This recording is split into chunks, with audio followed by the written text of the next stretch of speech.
a gente abre o programa, né? Estamos dando continuidade ao tema Outubro Rosa. Iniciamos na semana passada as pautas e hoje é o nosso dia especial, então, da semana para falar sobre o assunto. E eu estou muito feliz que minha dupla querida está de volta, Dr. Domingos Mantelli, nosso queridíssimo ginecologista obstetra, doutora Érica Mantelli, ginecologista obstetra, sexóloga e grandes amigos. Muito, muito feliz do retorno de vocês aqui, viu? Obrigado, prazer pra gente. E tinha que ser esse tema, né? Tinha que ser esse tema e a gente tá adorando aqui estrear de novo no programa. Muito bom. E vão ficar um longo tempo com a gente, até para dar tempo para vocês mandarem mensagens, para tirarem todas as dúvidas no @VocêBonitaTV. A gente começa então com imagens e um VTzinho de abertura bem legal. Olha lá.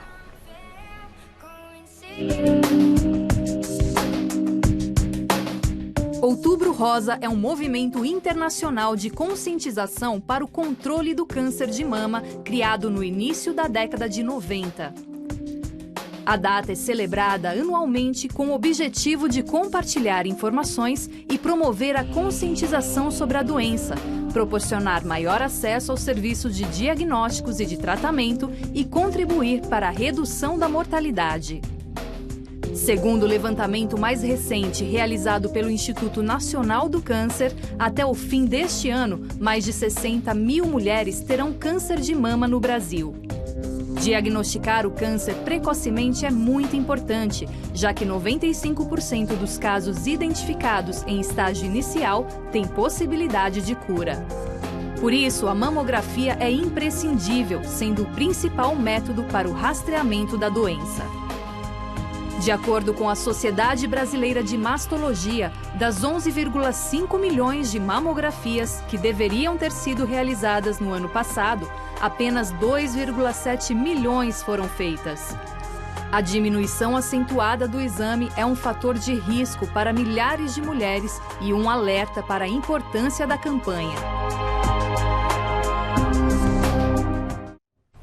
Tá aí, a gente assiste, né, a abertura dessa forma, com os números, né?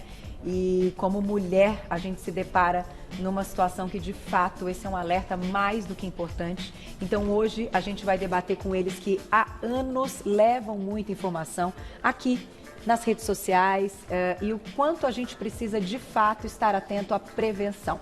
Doutor Domingos sempre comenta a questão da gente, para tratar o indivíduo, a gente precisa ir além, não é um simples probleminha, é tudo muito sistêmico. Então eu queria até abrir o nosso, né, esse nosso momento aqui.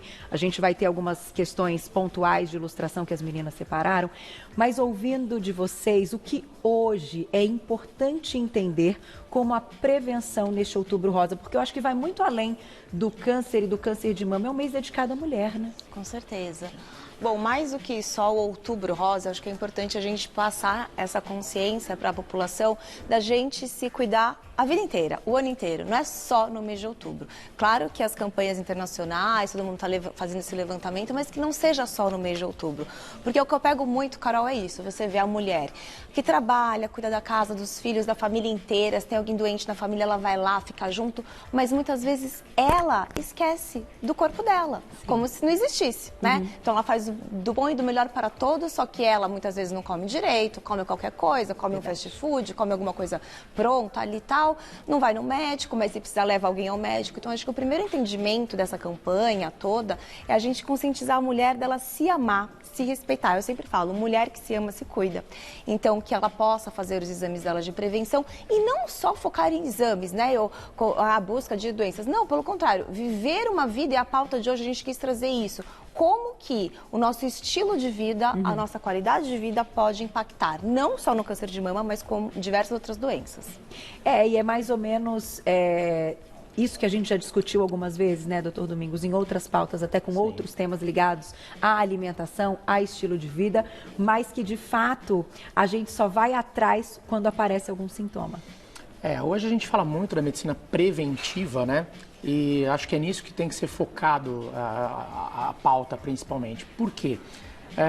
Você somente realizar os exames de rotina, todo ano eu vou lá, faço ultrassom de mamas, ou mamografia, colho o Papa Nicolau, não é o suficiente. Isso não é uma prevenção. Isso, na verdade, é um rastreamento. Tá. A prevenção começa com a mudança dos hábitos de vida. Então, você ter uma alimentação mais saudável, fazer uma suplementação adequada, sair do sedentarismo, abandonar o tabagismo, enfim. As mudanças de hábitos é que vão começar a fazer a parte de prevenção.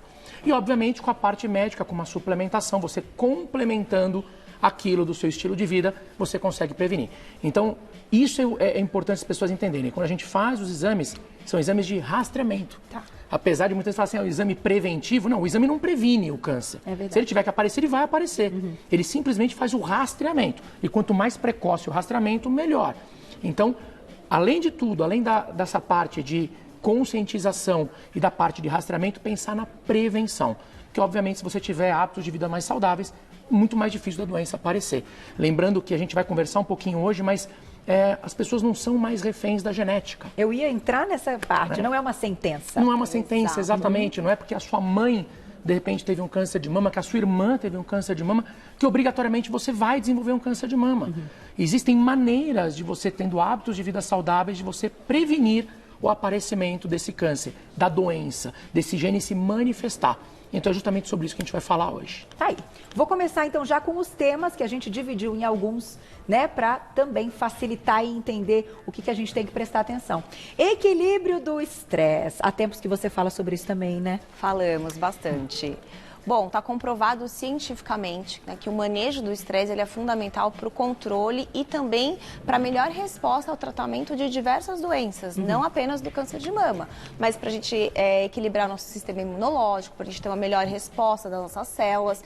Então, é importante a gente entender isso, essa visão que a gente fala integral da saúde da mulher e de todo o indivíduo, na verdade, de você enxergar corpo, mente e espírito.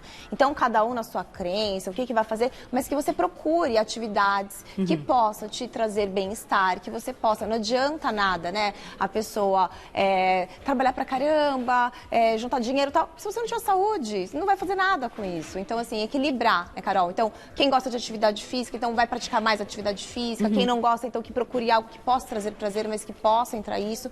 Meditação, né? Então, aquela questão do mindfulness que a gente precisa. Então, tudo isso vai ser importante para a pessoa se equilibrar e ter uma melhor resposta do seu sistema imunológico, melhorar níveis de cortisol, que tudo isso vai ser benefício para a saúde. O que me chama a atenção, doutor Domingos, eu sei que você tem pacientes de várias idades, mas também, doutora Érica também cuida de adolescentes, né, das meninas adolescentes, que é um trabalho também muito bonito, mas o que me chama a atenção é justamente observar, então, que mulheres muito jovens já apresentam problemas mais sérios. E ainda pensando nessa questão do equilíbrio, então de encontrar alguma coisa que coloque a nossa balança equilibrada, você nota isso na clínica, no consultório, que muitas vezes as mulheres, assim, a gente quer abraçar o mundo, que foi o início até da nossa conversa, e a gente acaba esquecendo da nossa própria saúde e antes da hora a gente já apresenta problemas mais graves. Eu tenho notado isso pelo que a gente recebe de mensagens do público. Você tem notado isso em clínica? Sem sombra de dúvida. Se a gente for parar para analisar, Carol, os hábitos de vida mudaram muito dos últimos anos para cá. Hoje as pessoas andam menos, se locomovem muito mais com veículos, de carro e tudo mais. Apesar que agora está voltando, né, o pessoal pedalando mais e tudo mais. Basicamente as pessoas vão daqui na esquina, vão de carro. Então, antigamente, os nossos avós andavam muito mais, tomavam muito mais sol. A alimentação era muito mais saudável. A gente sempre brinca, descascava mais do que desempacotava, né? Exatamente. Uma alimentação muito mais saudável. Então, essa geração acabou tendo mais problemas e as patologias começaram a aparecer mais precocemente, né? Claro que com o avanço da medicina, você também tem a capacidade de detectar mais precocemente essas alterações. Isso também é uma coisa muito boa. Tá. Mas tem sim aparecido cada vez mais cedo. Principalmente falando propriamente do câncer de mama, cada vez mais a gente tem visto mulheres mais jovens apresentando a doença. Por quê? Justamente por questões de hábitos de vida. Hábitos de vida, que a Érica falou assim, atividade física, tem que procurar alguma coisa que goste, tem que fazer. Eu falo toda hora nas redes sociais, eu brinco, eu não gosto de fazer, mas eu faço, porque precisa. Não é porque por vaidade, para ficar com um corpo bonito, não é isso, é por saúde, porque tem necessidade. Então, cria os bons hábitos e se torne escravo deles. É mais ou menos isso. Não tem jeito. Não tem jeito. A gente precisa se conscientizar. Se nós não mudarmos os nossos hábitos, dificilmente a gente vai conseguir ter saúde. E um dia a conta chega, né? Acho que isso para todo mundo. Então, é que as pessoas também têm a ideia errada de tipo, eu tô bem, eu fiz meus exames, tá tudo ótimo, não apareceu nada. Eu tô acima do peso, mas meu colesterol tá bom. Eu nem tô com diabetes. Parece que as pessoas ficam esperando aparecer o problema. Verdade. Aparecer uma doença, né? Ali a pessoa fala, olha, realmente você está doente, para ela falar, não, agora eu vou mudar. Então, pra quê, né? Fala, se a gente pode aprender com amor, pra que aprender com a dor, né? Vamos aprender com amor. Então, assim, lembre-se que assim, hoje você talvez com 20 anos, 30 anos, você pode estar se sentindo bem, mas como que vai ser sua vida aos 50? Como que vai ser sua vida aos 60, 80? Que tipo de idoso você quer ser? Você quer ser aquele idoso que precisa ficar acamado, com fralda geriátrica, ter um home care em casa, ou ter que ficar numa casa de repouso, ou a sua família inteira para você tomar um banho, para você se alimentar, ter que levar a colher à sua boca? Ou você quer ser aquele idoso que a gente vê às vezes na praia, né, de manhã fazendo a caminhada, já andando? Eu brinco, eu falo, nossa, eu lembro que a Abby acho que comemorou 80 anos na Disney. Eu falo, gente, eu quero ser uma vovó assim, sabe? Eu quero comemorar meus 80 anos viajando com as amigas. É isso mesmo. Não, e que realmente não aparenta, né, a idade quando a gente fala desse pique todo. Tem mulheres que estão aí na terceira idade e que correm muito, que são maratonistas e que fazem paces, enfim, incríveis. Você fala, meu Deus, isso é um investimento de uma vida na atividade física e no esporte. Exatamente. Eu vou colocar o próximo tema pra gente seguir. Já tem perguntinhas do público, hein, gente? Aproveitem que eles estão ao vivo. Vai lá no @VocêBonitaTV e escreva pra gente. Olha lá. O próximo tema é esse. Alimente-se bem. Falando em alimentação, ainda que não seja a especialidade de vocês, eu sei que está diretamente ligado ao trabalho que vocês fazem. Hoje, então, o que a gente já sabe que, de fato, pode ser, sim, algo que seja aquele gatilho para o aparecimento da doença? Bom, principalmente tem estudo até mostrando a diferença de mulheres ocidentais e orientais. Aí fizeram um estudo, inclusive, colocando mulheres orientais indo morar na América do Norte. E aí, quando elas foram morar e começaram a ter os hábitos das norte-americanas, com a alimentação mais industrializada, excesso de farinha, alimentos inflamatórios, o risco delas também aumentou mais de 10% para câncer de mama. Uau! Então, ou seja, a gente não é mais refém da genética, como o Domingos acabou de falar, então os nossos hábitos de vida, eles vão influenciar positivamente ou negativamente. Então, se você tiver hábitos de vida em que você consumir alimentos muito inflamatórios, excesso de leite, derivados, excesso de carne vermelha também, tudo isso vai te prejudicar. Enlatados, alimentos, aquele macarrão instantâneo, né, que ele já é frito, pré-cozido antes, é cheio de produtos químicos, tudo isso vai te prejudicar. Agora, por outro lado, se tiver uma alimentação mais balanceada, com excesso de verduras, verdes escuras, crucíferas, tudo isso vai fazer, com certeza, você melhorar a diferença. Uma coisa interessante, Carol, até do exemplo na própria natureza. Se você pegar as abelhas, elas são todas irmãs gêmeas entre si, elas têm o mesmo genoma, ou seja, a carga genética é a mesma. Por que uma abelha rainha, ela vive muito mais do que as abelhas operárias, sendo que elas têm a mesma genética? Na verdade é porque a abelha rainha é a única que consome a geleia real. Então você veja como uma alimentação diferenciada pode mudar totalmente uma vida. Mesmo que você tenha o mesmo genoma, você consegue ter uma longevidade maior dependendo de como você faz a sua alimentação. E aí a gente vai até mais além. Além da alimentação, você tem a parte de suplementação, que é o que você vai suplementar aquilo que você não conseguiu tirar 100% ali dos alimentos. Até porque os alimentos mudaram ao longo dos anos. Né? Antigamente, você pegava uma fruta, uma verdura, ela tinha muito mais nutrientes do que ela tem hoje. Porque de tanto plantar naquele solo e muitas vezes não repor os nutrientes no solo, hoje não tem a mesma quantidade de vitaminas e minerais. Então a gente precisa repor. A gente fala, por exemplo, da vitamina D, que hoje muito se fala. Vitamina D você não vai conseguir praticamente nada em alimento. O que a vitamina D vem da onde? Do sol. Agora me fala hoje, na vida corrida, quem hoje tem tempo para todo dia tomar nem que seja 15 minutos de sol? Muito difícil. Eu não tenho, a Érica não tem, acredito que você também não tenha. Não. Então, o que vai acontecer? Você vai ter que suplementar. Então a suplementação ela vem integrada com uma alimentação balanceada. É muito importante para que a gente tenha saúde. E você também, nesses últimos meses, que eu assisto bastante os stories de vocês, a questão da vitamina D tem sido recomendada e ligada até ao Covid, né? De pacientes que têm uma vitamina D, então, melhor, tiveram aí, de acordo com alguns estudos, menos agravamento da doença. Na verdade, não vai ser uma vitamina nenhuma, vai ser a salvadora da pátria. É isso que as pessoas precisam entender. É a soma. É a somatória de hábitos de vida. Então, não adianta você... Eu fumo, eu bebo todos os dias, me alimento mal, mas eu vou ali tomar uma vitamina D. Então eu posso sair na rua, que eu não vou ter Covid ou câncer de mama ou qualquer outra doença. Não é isso que a gente está falando. Pelo contrário, é a somatória, são hábitos de vida. O dia a dia você tendo hábitos saudáveis. Lembrando que a suplementação, ela é a cerejinha do bolo. Então ela só vai vir para aquela pessoa que realmente já faz tudo certinho, mas de repente, na cidade onde ela mora, não chega tantas frutas do jeito que ela quer, ou ela quer consumir mais orgânico e não está conseguindo. Você vai ali suplementar algumas coisas. Não tem como a pessoa comer o que ela quiser, eu só como fast food, besteira, mas eu vou ali manipular uma pílula mágica e acabou meus problemas. Não é isso. A suplementação, ela vai fazer ali a cerejinha, sabe? O detalhe. Mas o que faz a base é a alimentação. Então, por isso que todo mundo indica, eu falo, não tem como a gente falar em medicina sem falar num bom nutricionista. Os nutricionistas são cada vez melhores, nutricionista funcional, entendendo como a gente pode, através da alimentação, fazer que a alimentação seja o nosso remédio, né? Sem dúvida. É isso. E sai mais barato também. Sim. Vamos lá para a perguntinha do público, já quem escreveu pra gente na tela, olha lá. Um beijo pra Mara, obrigada, viu? Fiz a mamografia e não tinha nada, mas 2 meses depois comecei a sentir dor e fui diagnosticada com câncer de mama. Qual é a frequência que devemos, então, fazer os exames? E essas questões, às vezes existem também situações que são mais raras, mas que acontecem, né? Que às vezes num primeiro exame não detecta. Como é que é isso? Na verdade, Carol, depende. Às vezes ela já poderia estar com um câncer quando ela fez o exame e só detectou, só que ainda não dava para ser rastreado, né? Foi crescendo na sequência. Mas depende muito de quem fez, aonde fez, a técnica que foi feita, que tipo de exame. E em questão da frequência é muito relativo.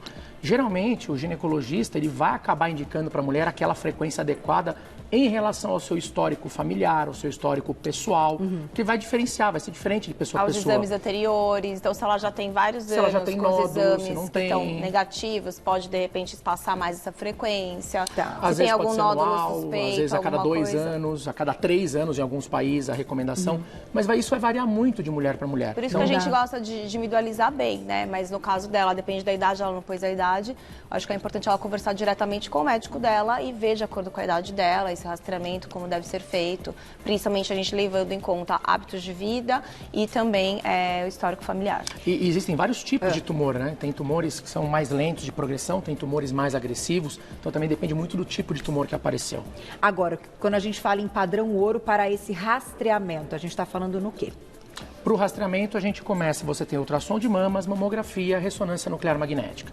Geralmente são os 3 exames mais utilizados para rastreamento de nódulos, cistos e o próprio câncer de mama. E aí, claro, entendendo um deles, vindo com alguma, né, já com algo que vocês já notem uma diferença, vocês vão acrescentando. Aí vai fazer biópsia, sim, aí vai embora o rastreamento. Existem algumas variações e indicações. Por exemplo, é uma mulher que tem prótese de mama, se não tem, se fez redução de mama, se não fez, tem histórico na família, histórico próximo, mãe, irmã com câncer de mama ou não. Questão dos hábitos de vida, tabagismo, enfim, uso de anticoncepcionais por longo prazo. Tem várias questões que a gente tem que abordar na consulta para entender onde essa mulher se encaixa na questão de risco para câncer de mama. E quais os tipos de exame que são os mais indicados para aquela mulher naquela faixa etária. Perfeito. Tá, e tem mais perguntinha do público na tela que escreveu pra gente, olha lá. Obrigada, Emi, né? Um beijo. Basicamente, a partir de que idade, então, devemos buscar o exame de mamografia?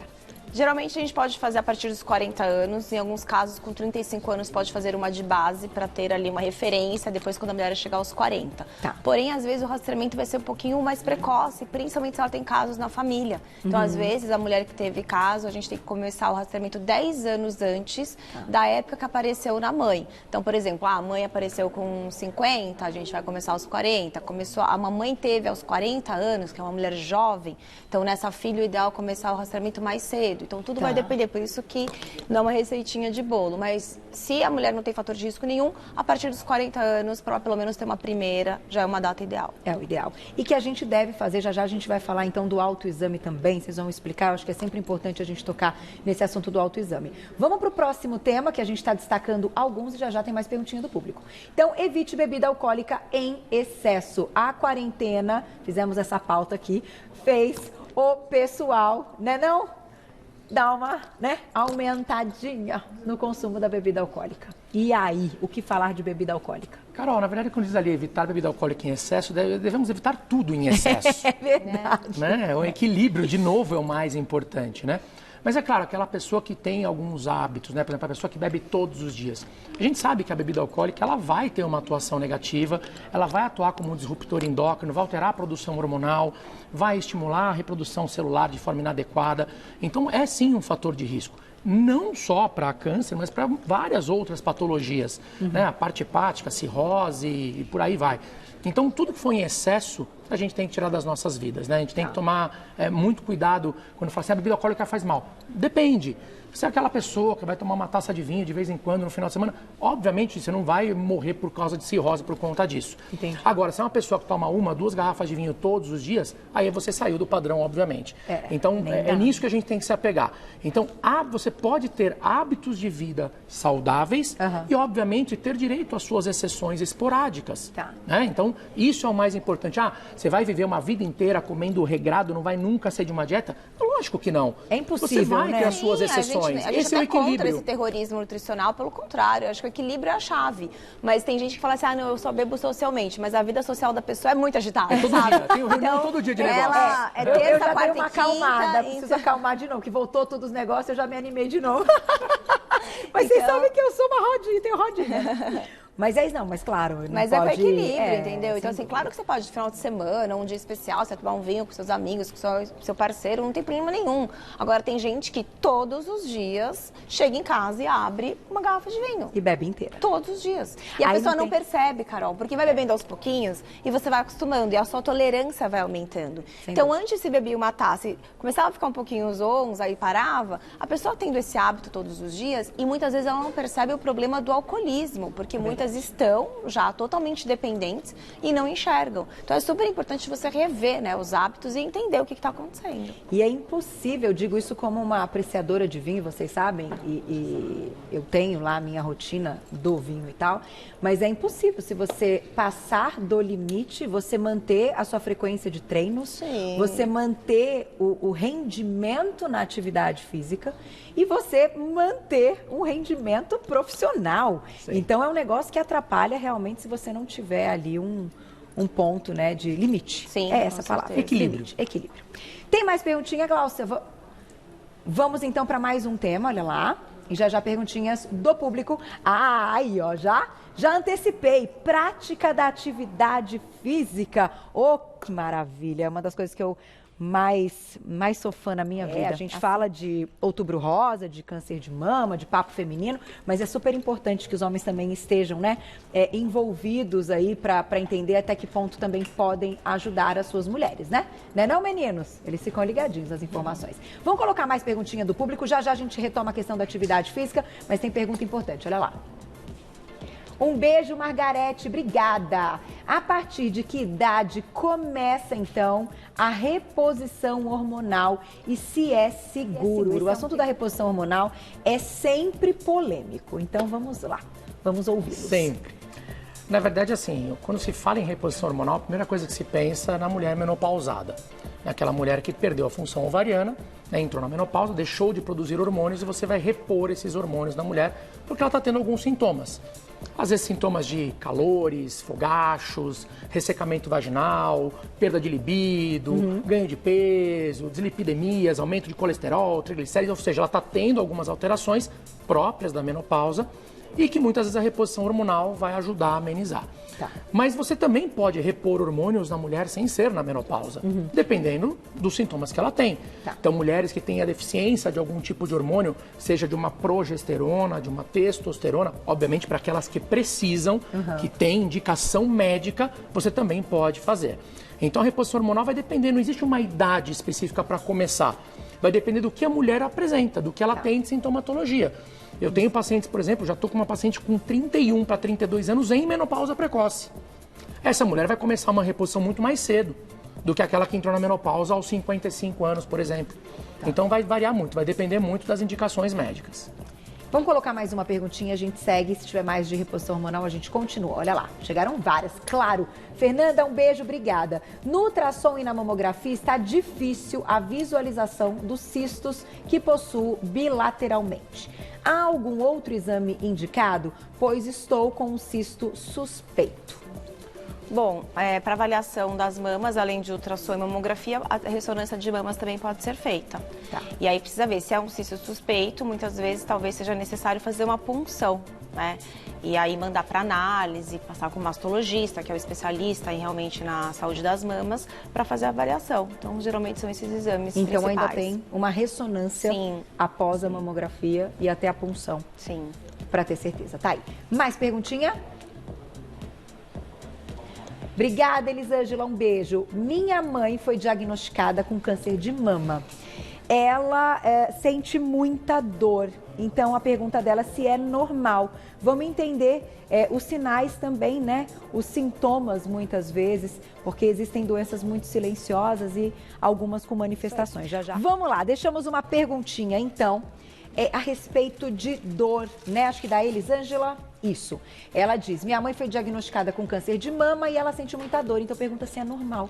Na verdade, nem todo câncer pode doer, principalmente se diagnosticado precocemente, mas tem alguns tipos que sim, vão crescendo, pode causar dor, dormência, pode causar dor na região axilar também e no local das mamas.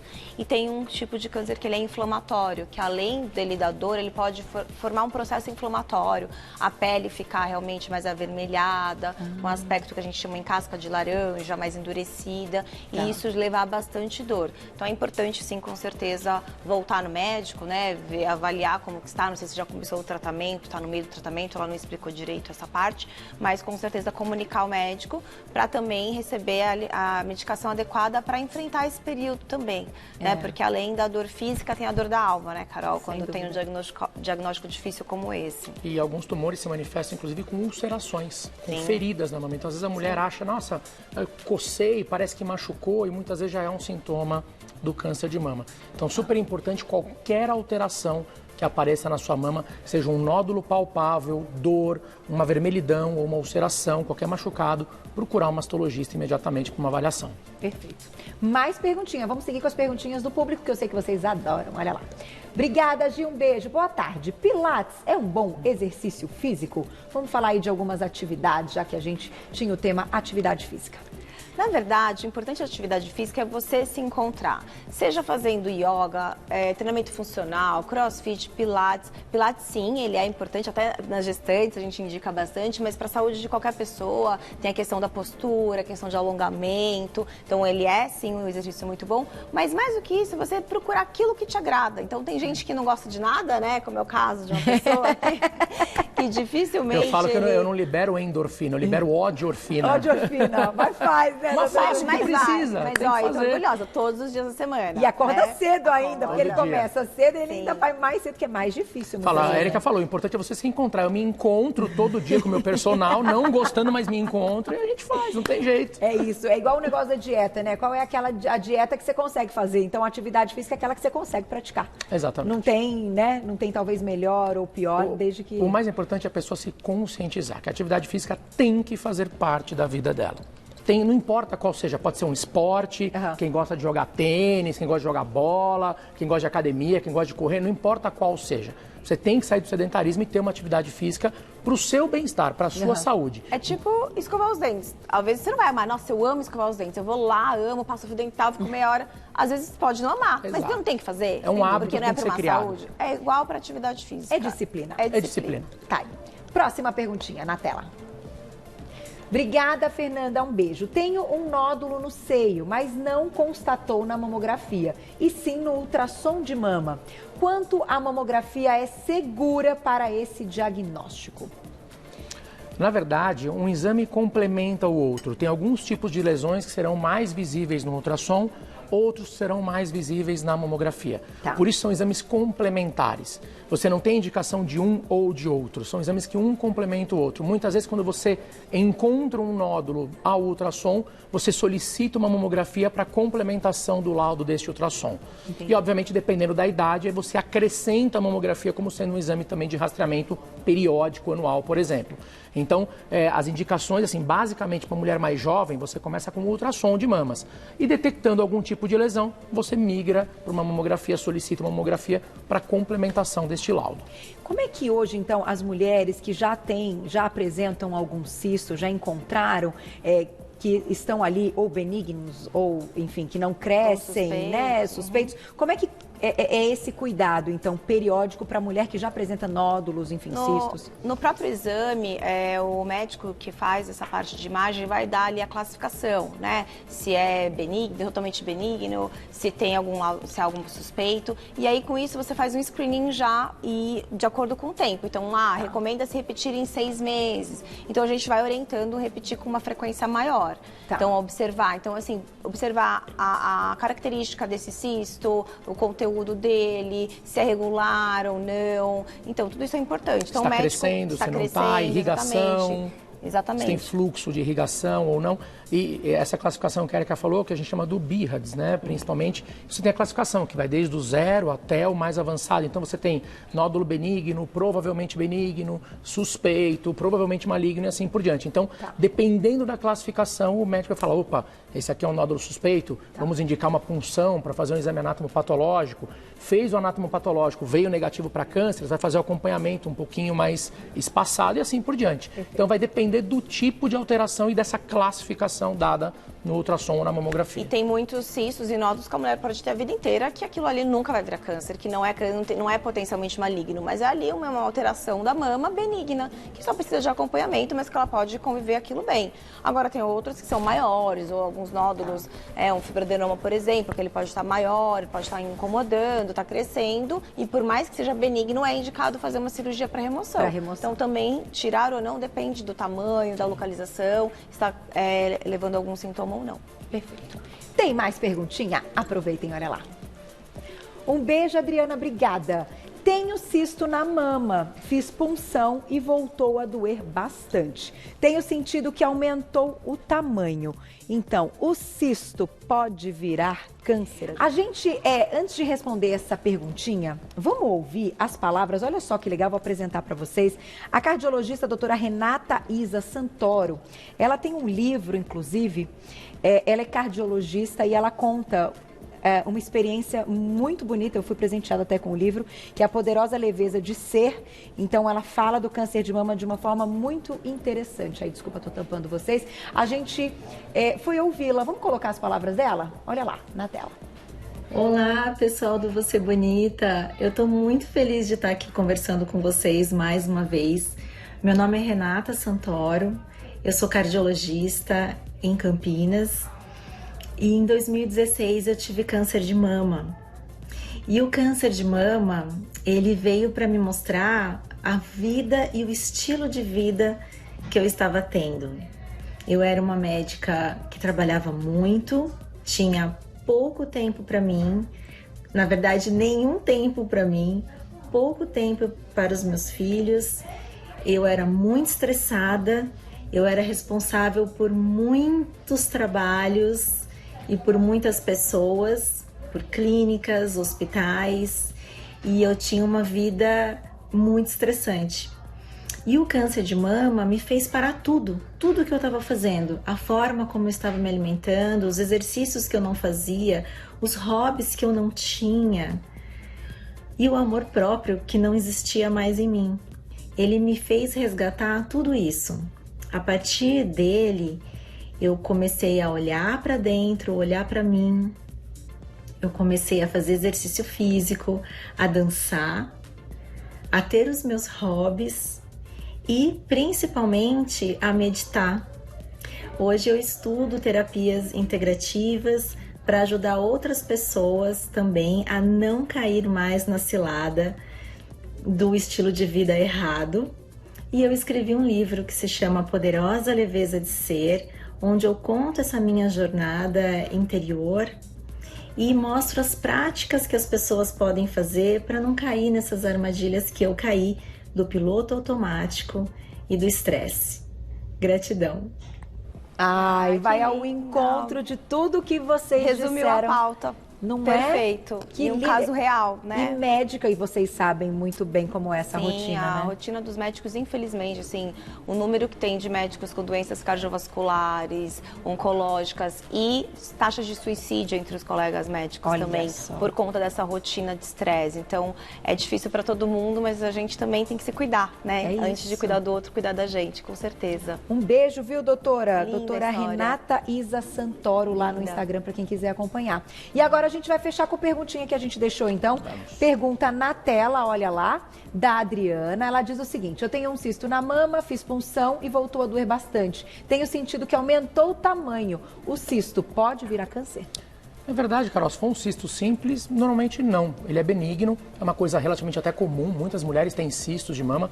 E ele pode sim diminuir de tamanho ou aumentar de tamanho, dependendo até do ciclo menstrual, né, das alterações hormonais que essa mulher possa ter. O mais importante é observar, se ele começar a crescer muito, você pode fazer um esvaziamento desse cisto através de punção também, mas ele pode retornar. Agora, se está começando a causar muitas dores, precisa ver se não está comprimindo alguma terminação nervosa, alguma coisa importante. O melhor médico para avaliar isso é o mastologista. Ele vai saber indicar se tem ou não indicação de remoção, mesmo que não tenha risco para virar um câncer. Como a Érica mesmo disse, às vezes um nódulo, um cisto tem indicação de remoção, mesmo sem ter um potencial para virar câncer. Se ele estiver incomodando, causando dor, causando deformidade na mama e tudo mais, vai ter indicação cirúrgica. Tá aí. Dá tempo de mais uma, olha lá na tela. Obrigada, Aline, um beijo. A detecção do câncer de mama para quem possui prótese de silicone é mais difícil, então, de ser identificada, né, em alguém que tenha prótese? Na verdade, existe a mamografia com uma manobra especial para quem tem a prótese de mama. Tá. E aí a gente pode fazer as mesmas coisas, a ressonância e o ultrassom. Então, o rastreamento a gente faz da mesma maneira, só que na mamografia tem uma manobra específica para quem tem prótese, para a gente poder avaliar melhor. E na questão do autoexame, quem tem prótese acaba tendo mais dificuldade, talvez? Dependendo da posição em que a prótese está, sim. Então, por isso que a importância da mulher ter o autoconhecimento, conhecer a sua mama, então fazer esse autoexame pelo menos uma vez por mês, no banho mesmo, em frente ao espelho, como der, mas tem que fazer. Para aquela mulher que menstrua após o período da menstruação, porque na menstruação a mama pode inchar, ficar um pouquinho dolorida, pode atrapalhar ali o exame. E para aquela mulher que não menstrua, escolher uma data do mês e fazer sempre. Tá aí. Eu tenho que fechar. Ai, Sim. que saudades eu estava. Vocês também, deles Sim, aqui ao a gente vivo. também. Foi muito bom. Muito obrigada. Voltem, né? Com certeza. Agora já estão Só de saudade volta, da Juju, equipe com a toda. dupla, maravilhosos. Obrigada sempre. O trabalho deles incrível nas redes sociais, de uma forma muito... vocês fazem de uma forma muito, como é que eu posso dizer, muito honesta e livre, né, de informações importantíssimas que as pessoas desconhecem e que só acessando conseguem ouvir aí de grandes médicos do outro lado. Você está aí na sua casa e vocês conseguem ter tudo isso. Então, vai lá no @EricaMantelli e no @DomingosMantelli, tudo junto com 2 L's, para sempre saber mais. Eu amei. Amei. Obrigado, Muito Carol. prazer. Obrigada a todo mundo.